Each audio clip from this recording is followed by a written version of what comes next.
Olá, meus amigos, sejam todos muito bem-vindos ao canal Politizando. Eu sou o William Jacob e vamos falar nesse vídeo que tem ex-ministro de Bolsonaro se dando muito mal com uma decisão ali que no final foi assinada pelo presidente Lula. É impressionante a cara de pau de alguns aí. E aqui, pelo jeito, não vai adiantar espernear e dar chiliquinho nas redes sociais. Falarei também do Fábio Van Garten, que é advogado, porta-voz e puxa-saco de Bolsonaro, uma figura bem conhecida nas redes sociais. Ele, segundo consta, através do que foi revelado na delação do Mauro Cid, ele, Fábio, deu as mesmas motivações que levaram à prisão do Braga Neto. E por que o Braga Neto foi preso e o Fábio não? Segundo consta, ambos fizeram a mesma coisa. Então é uma coisa a gente pensar, refletir. Vou trazer essa notícia aqui, que tem pouca gente falando. Só que antes quero agradecer, nós passamos a marca de 337 mil inscritos. Muito obrigado a todos vocês. Quem chegou e não está inscrito, se puder se inscreva, ativa aí o sininho das notificações. Se gostar do vídeo, mas só se gostar, joinha pra cima, vai que não gosta, faz parte, eu entendo. Joinha pra baixo, comenta, compartilha, espalha. Vamos trazer mais pessoas pra cá, porque aqui nós lutamos por um Brasil melhor. Bom, o ano começou mal aí pro que é considerado por muitos o pior ministro da educação da história do Brasil. E olha que a concorrência é grande, hein? O que nós tivemos aí de péssimos ministros da educação não é brincadeira, não. Mas estamos falando aqui do Abraham Weintraub. Ele tentou recuperar sua cadeira de professor na Unifesp, mas se deu mal. Segundo notícia, vai dizer que a Controladoria Geral da União, a CGU, rejeitou um recurso movido por Abraham Weintraub, ex-ministro da Educação do governo Bolsonaro, para tentar reverter uma decisão que resultou em sua demissão da Universidade Federal de São Paulo, a Unifesp, onde era professor desde 2014. O ex-ministro foi alvo de uma investigação interna da instituição, acusado de não cumprir a carga horária de trabalho e também de não justificar as ausências. Então, segundo consta, o cidadão não cumpria porque a carga horária porque faltava demais. Você pensa, William, mas talvez a pessoa ficou doente, a pessoa justificou a ausência e não justificava. A negativa da CGU foi divulgada na edição do dia 19 de fevereiro do Diário Oficial da União e assinada pelo presidente Lula. A Controladoria determinou a demissão de Weintraub no início do mês. De acordo com a investigação, o ex-ministro deixou de comparecer. Parece brincadeira, mas ainda não. Há nada menos do que 218 vezes ao trabalho entre outubro de 22 e setembro de 23. Então, em menos de um ano, o cidadão faltou 218 vezes. Aqui diz, então, um trecho da decisão. Considerando as medidas adotadas para a instauração e instrução do referido procedimento, o processo foi encaminhado em 2023 à CGU, âmbito no qual também houve um procedimento administrativo e, posteriormente, foi aplicada a penalidade de demissão. O ex-ministro estava com os salários suspensos desde o início das apurações. Assim como Weintraub, a mulher dele, que também era docente na universidade, foi demitida. Daniela Weintraub era lotada no Departamento de Ciências Atuariais e foi alvo de investigação interna por conta de faltas injustificadas e abandono do cargo. Enquanto o caso era investigado, ela também ficou sem receber o salário. A posição do Weintraub, segundo o site, ele foi procurado e afirmou que, ao sair do ministério, pediu uma licença não remunerada. Ele também informou que está processando Lula em cortes internacionais. Então, não tem nada a ver uma coisa com a outra. Se ele quiser processar, processa o Lula em corte internacional, mas se o cidadão não comparece no trabalho, não justifica, ele quer que faça o quê? É porque, pediu licença não remunerada. Bom, se está documentado lá dentro, era simples. Certamente a CGU e outros órgãos que apuraram isso aqui teriam visto, peraí, pediu, está dentro do prazo estipulado, está tudo ok, então continua no cargo.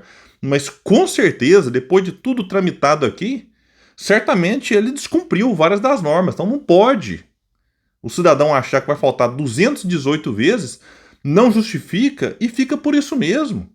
Aí depois, essa mesma turma aqui vai reclamar do Estado, do pessoal que é um peso para o Estado, que não sei mais o que, mas peraí. Então é uma situação realmente delicada e uma decisão aqui que complica o Weintraub, que, vamos lembrar, quando ele saiu do Ministério da Educação, ele ganhou de presente do Bolsonaro uma indicação e foi lá para o Banco Mundial. Inclusive, na época eu falei disso aqui.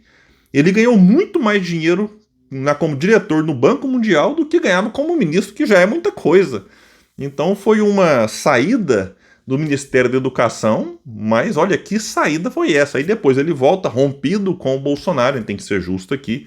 Ele passou a ser um crítico muito duro de Bolsonaro nas redes sociais e ele se apresenta como alguém da direita, porém não bolsonarista.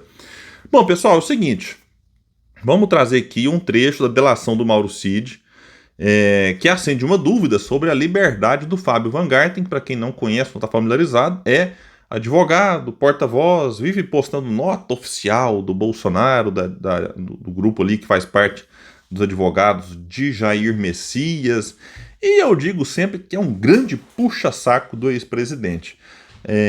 Ele foi apontado, junto com o Braga Neto, como alguém que tentava obter ilegalmente informações sobre depoimentos de Mauro Cid à PF. O Braga Neto foi preso. E aí, o que acontece então que o Van Garten não? 2 pesos, 2 medidas?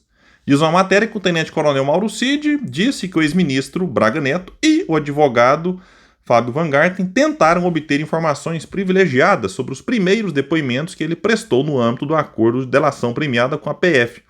Segundo Mauro Cid, ambos fizeram contato com familiares dele, incluindo a esposa e o pai.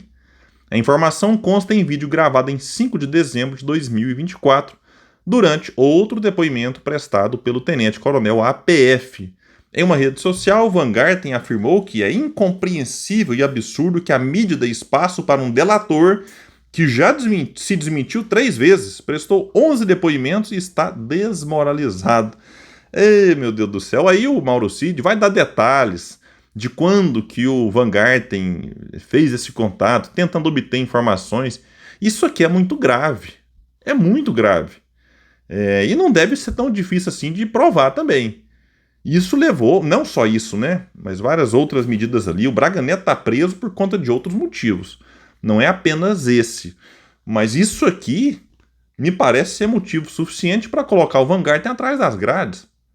Ou vai deixar livre alguém que tenta, fazer, segundo consta, né, não é o que estou dizendo, alguém que tenta contato com familiares de um delator, para saber o que o delator falou, para a gente tentar vir aqui combinar. Então, realmente, é uma coisa bastante grave e o Mauro Cid vai dar detalhes. Tá aqui, ó. Outros que tentaram fazer contato com meu pai foi o Fábio Van Garten. Ele tentou até ligar para minha esposa também. Eu acho, para saber o que eu tinha falado, afirmou em depoimento. Questionado se Van Garten também tinha feito contato com o general Mauro Lorena Cid, pai dele, o Mauro Cid respondeu positivamente. Isso. Para entender o que eu tinha falado, como estava funcionando o acordo de colaboração, respondeu o ex-ajudante de ordens de Jair Bolsonaro. Bom, então é uma coisa bastante grave que levanta o questionamento. Por que Braga Neto está preso e o Van Garten não? Será que o que pesou mais foram outros motivos em relação ao Braga Neto?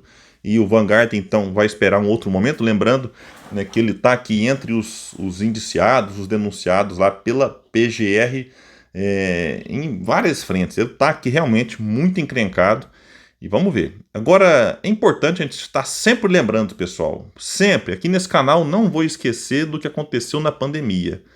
Na pandemia em que no Brasil nós tivemos aí algo em torno de 3% dos, vamos chamar, casos de Covid em relação à população mundial. Então você tem a população do mundo, aí 7, 8 bilhões de pessoas, 3% dos que pegaram Covid no mundo inteiro estavam no Brasil. Mas quando você pega os mortos, então 3% pegou Covid, 3% foi o que morreu, no Brasil 11%. Então nós temos uma proporção de mortos muito maior do que em muitos outros países com as mesmas características do nosso. Isso não é obra do acaso, isso é fruto da ação do governo Bolsonaro de desinformar a população, em que o próprio presidente atuava, né, contra a orientação da ciência, falava bobagens de vacina, das medidas de proteção do indivíduo. Ela atuava contra. Era impressionante. Ah, mas a gente não pode pensar a economia tem que ser colocada em questão. Tem mesmo, mas a ciência dizia, quanto mais a gente prorrogar o enfrentamento de forma séria ao vírus, mais a economia vai demorar para ser retomada. E a gente viu isso também aqui. Ah, mas a economia cresceu, recuperou, caiu e recuperou. O crescimento foi para anular a queda de antes. Outros países saíram muito melhor economicamente falando e com menos mortes proporcionalmente falando. Então eu espero e vou cobrar sempre nesse canal que essa investigação sobre o que aconteceu na pandemia não fique, né, na gaveta, no armário aí, sem andar. Então vamos cobrar, porque até agora, beleza, cartão de vacinação, questão de golpe, agora tem as joias andando. E o que aconteceu na pandemia? Foram muitas pessoas que morreram, eu acho que por ação, né, errada do governo Bolsonaro e por omissão sobre aquilo que tinha que ser feito e não foi, porque tinha um governo atuando contra, né, o combate aí à Covid. Gente, eu fico por aqui. Quem puder, espalha, compartilha o vídeo. Vamos trazer mais pessoas para cá, porque aqui nós lutamos por um Brasil melhor. Valeu, gente. Até mais.